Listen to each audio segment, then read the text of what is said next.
All right, Joey, I took her for a test drive. We are happy, happy, happy. She's timed, the carb's adjusted. She's gonna get a little bath tomorrow. You're gonna give her a bath in the morning, Scotty? Yeah, I'll try and get to her the second I get in. We'll just pull her out, give her a bath. We still got another 3 hours at another shop to go, Joey. I promise I will do my best. So we're gonna give her a bath in the morning, and then if you want to come get her, I'll say before. We can figure it out anytime before like 3, because we got to go to the Cairo tomorrow at 4. Right. So. Anytime before 3, Joey. But I promise I'll try and get her washed up the second I get here. So she's ready to go home. She's got the old drive shaft in it.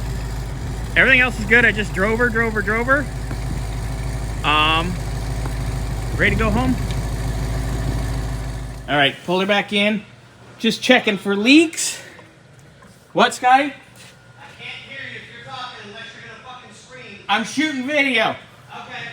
So the only thing leaking, of course, is this jacked up breather.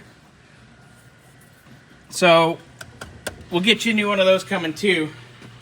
But everything else is dry. So when you're driving her the next few days, don't be too alarmed. It's a little bit of Earl. It's coming out of that breather. I just took a look. But we're good.